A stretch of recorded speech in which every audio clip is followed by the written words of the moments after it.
can we actually agree to disagree?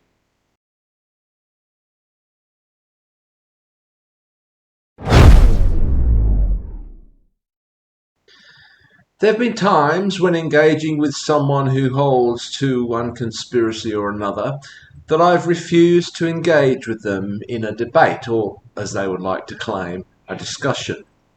I've been told that I should have an open mind about these things. Well, no thank you. I respectfully decline. I have a mind that's open to many things, but to some things it remains firmly closed, and I'm happy for it to remain so.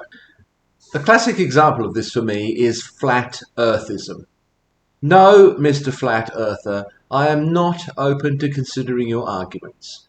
Don't waste your breath and my time. Nor, in fact, will I agree to disagree with you if you think that in any way implies that our opinions are equally valid. They are not. I don't want to do anything that implies even slightly the validity of your position.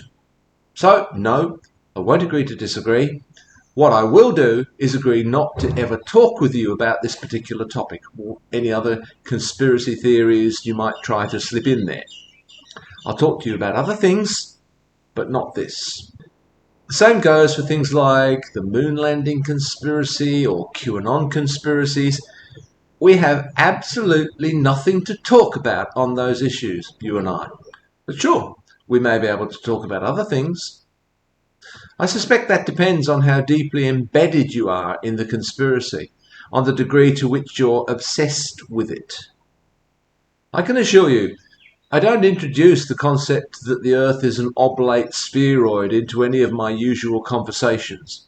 I don't slip in the fact that 12 men have walked on the moon. I don't mention in passing that neither Tom Hanks nor Hillary Clinton actually eat babies. These topics won't come up in any conversation I have with you. Can you promise the same? Or are you completely obsessed, possessed by these ideas? Can you actually not talk about them? Another area where I cannot simply agree to disagree is on the question of biblical literalism. Oh, another thing I'm often advised to do is to respect other people's opinions.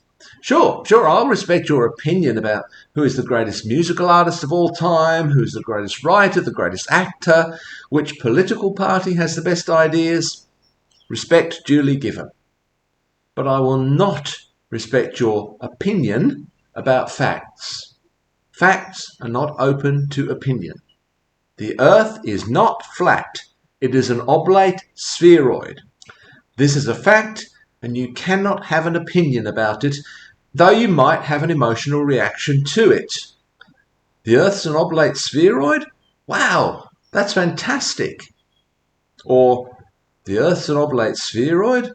Wow, that's really scary to think we're hurtling through space on the surface of a giant basketball. I have absolute respect for this reaction and this feeling, but this is not allowed to determine the facts for you. It's scary, so it can't be true.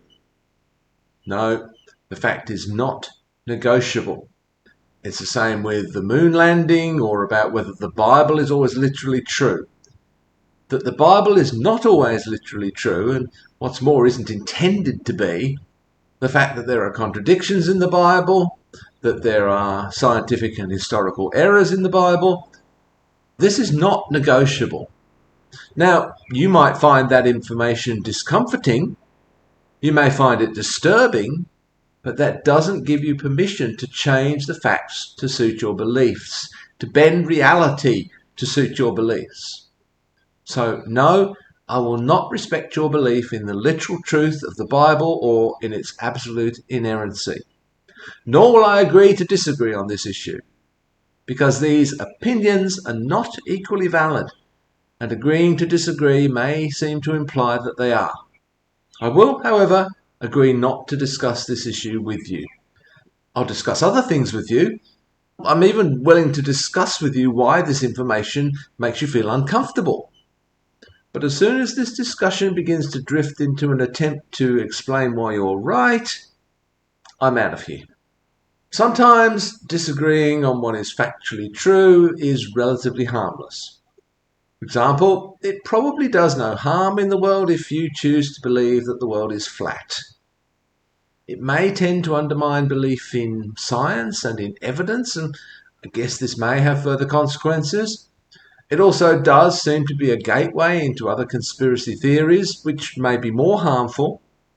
But by and large, people who believe that the earth is flat are harmless enough. I doubt that it affects their lives very much in any way. At least, I hope for their sake it doesn't. Unless maybe they're forced to believe that Australia doesn't actually exist and that therefore that family member who went to live in Australia last year is only pretending to be in Australia and so they must be part of the conspiracy. Or maybe they've been replaced with an actor or a hologram. Of course, it's actually the northern hemisphere doesn't exist. You get that, right? But some belief systems can be very dangerous. If you believe in the literal truth of the Bible and keep that to yourself, I have no problem with that. It makes no difference to me.